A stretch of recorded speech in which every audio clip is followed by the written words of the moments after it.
दिल्ली के industrial area में मौजूद जूते चप्पल बनाने वाली फैक्ट्री में भीषण आग लग गई। दमकल विभाग की 1 दर्जन से अधिक गाड़ियों ने आग बुझाने का प्रयास लगातार जारी है और आग के विकराल रूप को देखते हुए आसपास की फैक्ट्री को खाली करा दिया गया है। फिलहाल आग लगने के कारणों का पता नहीं चल सका। कोलकाता के पथुरिया घाटा स्थित कपास गोदाम में भीषण आग की घटना सामने आई। दमकल की 10 गाड़ियां आग बुझाने में जुटी हुई, वहीं लपटों में झुलसकर 2 लोग गंभीर रूप से घायल हो गए। जयपुर में जेडी वांस के स्वागत की विशेष तैयारियां की गई हैं। कल सुबह आमेर पैलेस जाएंगे जेडी वांस, जहां पर उनका स्वागत करेंगी चंदा और पुष्पा नाम की 2 हथीनियां। 23 अप्रैल को परिवार के साथ यूपी के आगरा भी जाएंगे जेडी वांस। ताजमहल का दीदार करेंगे। सुरक्षा के यहां पर तगड़े इंतजाम किए गए। लोक सेवा दिवस है आज। पीएम मोदी दिल्ली के विज्ञान भवन में सुबह 11 बजे सिविल सर्वेंट्स को संबोधित करेंगे। पीएम पुरस्कार भी देंगे। मुर्शिदाबाद हिंसा में अब तक कितने लोगों की गिरफ्तारी हुई है? हालातों का जायजा लेने के बाद एनसीडब्ल्यू की टीम किस प्रकार की बातों पर चिंता व्यक्त करती नजर आई और अखिलेश ने दंगों को लेकर बीजेपी पर क्या बड़ा आरोप लगाया है? 9 सेकंड न्यूज में मुर्शिदाबाद हिंसा से जुड़ी तमाम बड़ी खबरों का अपडेट आपको दिखाते हैं। मुर्शिदाबाद हिंसा में अब तक 153 मामले दर्ज किए गए। 292 आरोपी गिरफ्तार। वक्फ संशोधन कानून के खिलाफ पश्चिम बंगाल के मुर्शिदाबाद में हिंसा हुई थी। राष्ट्रीय महिला आयोग की अध्यक्ष विजया राहटकर ने पश्चिम बंगाल के राज्यपाल सीवी आनंद बोस से मुलाकात की है। कहा है कि मुर्शिदाबाद में स्थिति बेहद गंभीर है। मुर्शिदाबाद हिंसा के बाद मालदा पलायन करने वाले परिवारों की घर वापसी हो रही है। सुरक्षा के बीच लोगों को वापस लाया जा रहा है धुलियान। पलायन करने वालों की घर वापसी पर टीएमसी सांसद खलीलुर रहमान ने जताई है खुशी। कहा है कि धुलियान में अब माहौल शांतिपूर्ण है, अपनी इच्छा से वापस आ रहे हैं। पश्चिम बंगाल हिंसा पर अखिलेश यादव का बड़ा बयान। कहा दंगे के पीछे होता है बीजेपी का हाथ, लेना चाहते हैं राजनीतिक लाभ। बीजेपी नेता शुभेंदु अधिकारी ने अखिलेश यादव के बयान को बताया है राजनीति से प्रेरित। कहा बंगाल में पूरी ताकत से हिंदुओं के साथ है। समाजवादी पार्टी के सांसद डिंपल यादव का बड़ा आरोप। कहा कि बीजेपी सरकार में पिछड़ रहा है देश, जरूरी मुद्दों से ध्यान भटकाना चाहती है बीजेपी। पश्चिम बंगाल हिंसा पर बोले उत्तर प्रदेश के मंत्री नितिन अग्रवाल। वहीं बंगाल में योगी जैसा नेता सत्ता में आए, कानून व्यवस्था समझने के लिए ममता करें यूपी का दौरा।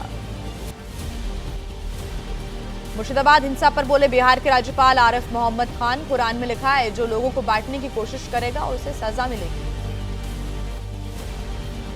कांग्रेस नेता अधीर रंजन चौधरी ने कहा पश्चिम बंगाल में ममता की वजह से मजबूत हुई बीजेपी और आरएसएस, इनका आपस में हो गया है गठजोड़। मुर्शिदाबाद हिंसा पर फारूक अब्दुल्ला का बड़ा बयान। कहा कि हिंदू और मुसलमानों में नफरत पैदा करने की हो रही कोशिश। वक्फ संशोधन कानून को लेकर कानून मंत्री ने कांग्रेस पर लगाया है भ्रम फैलाने का आरोप। अर्जुन राम मेघवाल ने कहा कि सुधारात्मक कदम को सांप्रदायिक रंग देने की कोशिश हुई। वक्फ कानून के खिलाफ बिहार के किशनगंज में रैली का आयोजन। राजनीतिक और मुस्लिम संगठनों के नेता शामिल हुए। कहा कि कानून वापस न लेने पर करेंगे बड़ा आंदोलन। बिहार के राज्यपाल आरिफ मोहम्मद खान ने कहा कि वक्फ की जमीन पर मिलेंगे बड़े मॉल, फ्लैट और बाजार बनेंगे, जबकि गरीबों और जरूरतमंदों की सेवा करना था वक्फ का उद्देश्य। बेंगलुरु में वक्फ संशोधन कानून का विरोध हो रहा है। हम संविधान के लोग संगठन ने केंद्र सरकार के खिलाफ प्रदर्शन किया। वक्फ कानून पर महबूबा मुफ्ती ने कहा कि बड़ा दिल दिखाकर कानून खारिज करना चाहिए सुप्रीम कोर्ट को। हमारे पास पर्याप्त विधायक होते तो जम्मू कश्मीर में लागू नहीं होने देते वक्फ कानून। वक्फ संशोधन कानून पर एमजीएम के सांसद वाइको ने सवाल खड़े किए हैं। कहा है कि कूड़ेदान में फेंक देना चाहिए कानून। 26 अप्रैल को चेन्नई, मदुरई और कोयम्बटूर में करेंगे प्रदर्शन। वक्फ संशोधन कानून पर मुस्लिम लीग के नेता मौलाना कौसर हयात खान का बड़ा बयान। कहा देश को गृह युद्ध की ओर धकेल रही है बीजेपी सरकार। निशिकांत दुबे के बयान पर मचे सियासी घमासान के बीच अब किस नेता ने उनके बयान का समर्थन किया है और किसने निशिकांत दुबे की सदस्यता खत्म करने की मांग उठाई है? पूरी खबर आपको दिखाते हैं 9 सेकंड न्यूज में। बीजेपी सांसद निशिकांत दुबे पर सुप्रीम कोर्ट की अवमानना का मामला चलाने की मांग उठ रही है। एक वकील ने अटॉर्नी जनरल को पत्र लिखकर मांगी अनुमति। निशिकांत दुबे ने सुप्रीम कोर्ट और चीफ जस्टिस पर उठाए थे सवाल। कांग्रेस नेता दिग्विजय सिंह ने की निशिकांत दुबे को बीजेपी से तुरंत बर्खास्त करने की मांग। कहा है कि इसमें बीजेपी की भी मिलीभगत है। सुप्रीम कोर्ट से भी स्वतः संज्ञान लेने की मांग। निशिकांत दुबे के बयान को बीजेपी नेता अग्निमित्रा पॉल ने बताया है सही। कहा कि अगर देश सीजेआई और सुप्रीम कोर्ट से चलता तो संसद की तो जरूरत ही नहीं। निशिकांत दुबे को लेकर कांग्रेस नेता पवन खेड़ा का प्रधानमंत्री मोदी पर हमला। कहा यह बिना पीएम की स्वीकृति के हो ही नहीं सकता। निशिकांत दुबे के बयान को लेकर कांग्रेस लगातार प्रधानमंत्री नरेंद्र मोदी पर हमलावर है। बीके हरिप्रसाद ने पीएम मोदी से की है देश से माफी मांगने की मांग। निशिकांत दुबे के बयान को लेकर अखिलेश यादव का बीजेपी पर बड़ा हमला। बोले डिवाइड एंड रूल की रणनीति अपनाती है बीजेपी। निशिकांत दुबे के बयान पर एनसीपी शरद गुट के नेता जितेंद्र आभाड़ ने कहा कि ये लोग न्यायपालिका को करना चाहते हैं खत्म।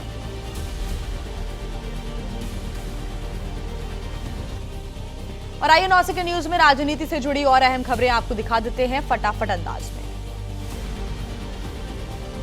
महाराष्ट्र में हिंदी को तीसरी अनिवार्य भाषा करने पर विरोध तेज हो गया है। राजभाषा सलाहकार समिति के अध्यक्ष लक्ष्मीकांत देशमुख ने फैसले को घातक बताया। सरकार से वापस लेने की मांग।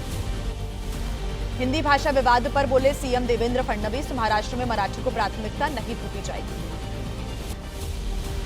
तमिलनाडु की उप मुख्यमंत्री उदयनिधि स्टालिन का केंद्र सरकार पर बड़ा आरोप। कहा राज्य में हिंदी थोपने की साजिश हो रही है। छात्रों से सावधान रहने की अपील की।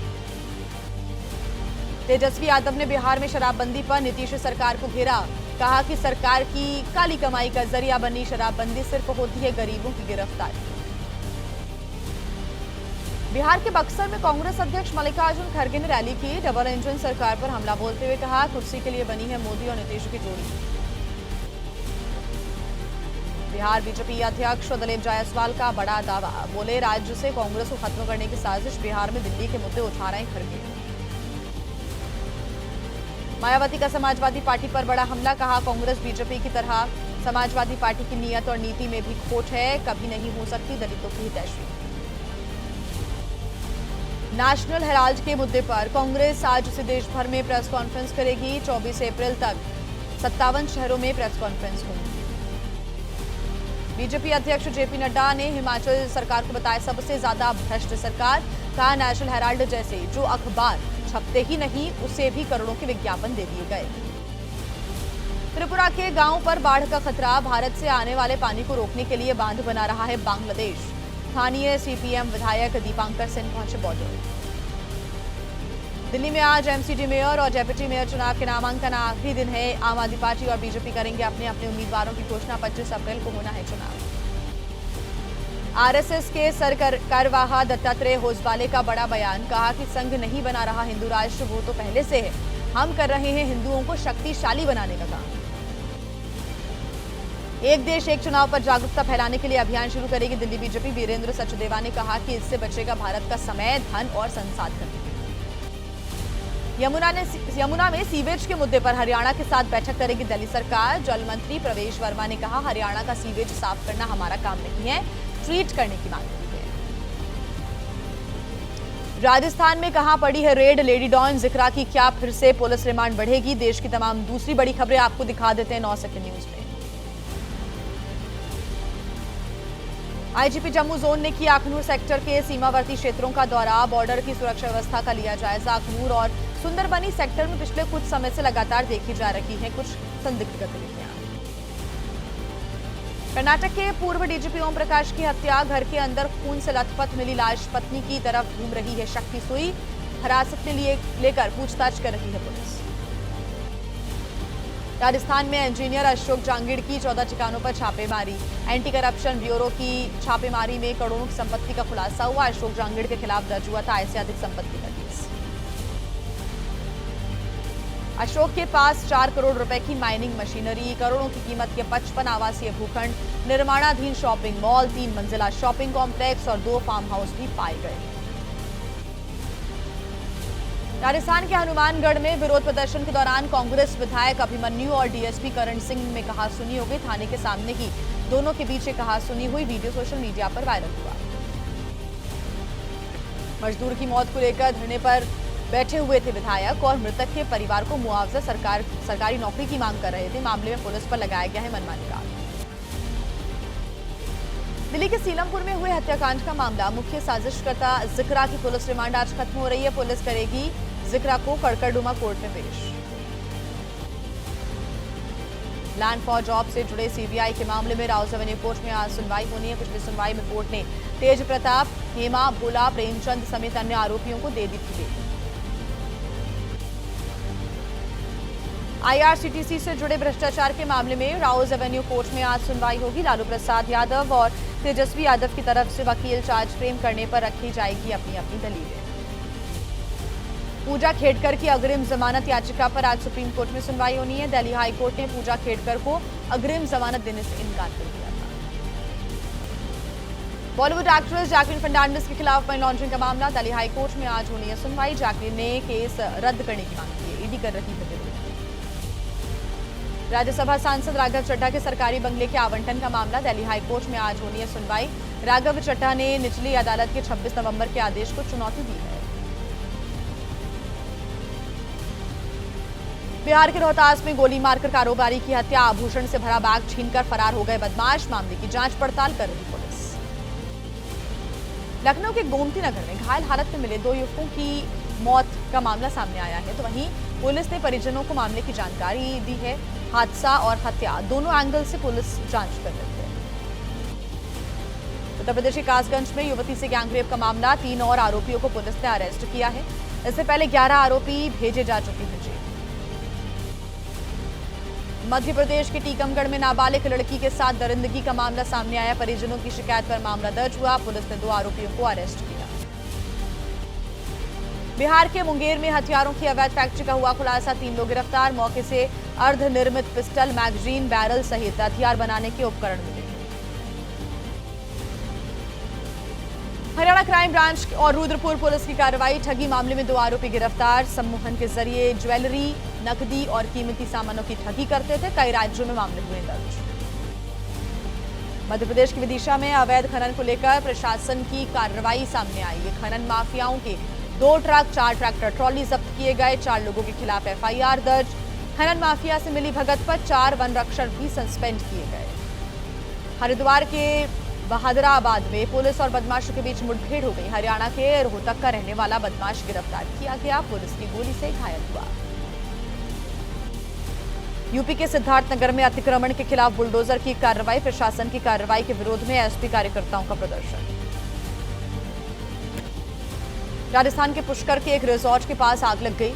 पटाखे फोड़ने के दौरान यह हादसा हुआ। मौके पर फायर ब्रिगेड की गाड़ियां पहुंची और आग पर काबू पाया गया। बिहार के सहरसा में ट्रैक्टर में लगी भीषण आग, देखते ही देखते आग ने ट्रैक्टर को अपनी चपेट में ले लिया। आग बुझाने के लिए फायर ब्रिगेड की गाड़ियां मौके पर पहुंची। अमेठी में पेड़ से टकराई बारातियों से भरी हुई एक कार, टक्कर के बाद कार में आग लग गई। 5 लोग घायल हो गए। पुलिस ने घायलों को अस्पताल पहुंचाया। मसूरी कैंपटी रोड पर हादसा हो गया। चलती कार में अचानक आग लग गई। कार सवार लोगों ने किसी तरह कूदकर अपनी जान बचाई। कैंपटी फॉल से घूमकर वापस मसूरी लौट रहे थे पर्यटक। राजस्थान के भीलवाड़ा में तेल गोदाम में भीषण आग लग गई। मौके पर पहुंची फायर ब्रिगेड की 12 गाड़ियां, आग पर समय रहते काबू पा लिया गया। गुजरात के बड़ोदरा में इमारत धराशायी हो गई। हादसे में कोई हताहत नहीं। इमारत के रेनोवेशन के दौरान यह हादसा हुआ। तेज आंधी और तूफान का कई राज्यों में असर देखने को मिल रहा है। बारिश और तूफान ने कई जगहों पर तबाही मचाई है। मौसम से जुड़ी तमाम बड़ी खबरें आपके सामने अब फटाफट अंदाज में। जम्मू कश्मीर के रामबन जिले में भारी बारिश से बिगड़ गए हालात। कई इलाकों में भारी बारिश के बाद बाढ़ आ गई। अचानक 3 लोगों की मौत की जानकारी। रामबन जिले में लैंडस्लाइड से 40 मकान क्षतिग्रस्त हो गए। मलबे में 60 से अधिक वाहन दबे। राहत बचाव टीमों ने 100 लोगों को सुरक्षित स्थानों पर पहुंचाया। खराब मौसम को देखते हुए करगिल में सभी स्कूल 23 अप्रैल तक बंद कर दिए गए हैं। पहाड़ी इलाकों में फ्लैश फ्लड का अलर्ट जारी। भारी बारिशों से चिनाब नदी का जलस्तर बढ़ गया है। भारी बारिश से चिनाब नदी में रोकी गई है राफ्टिंग भी।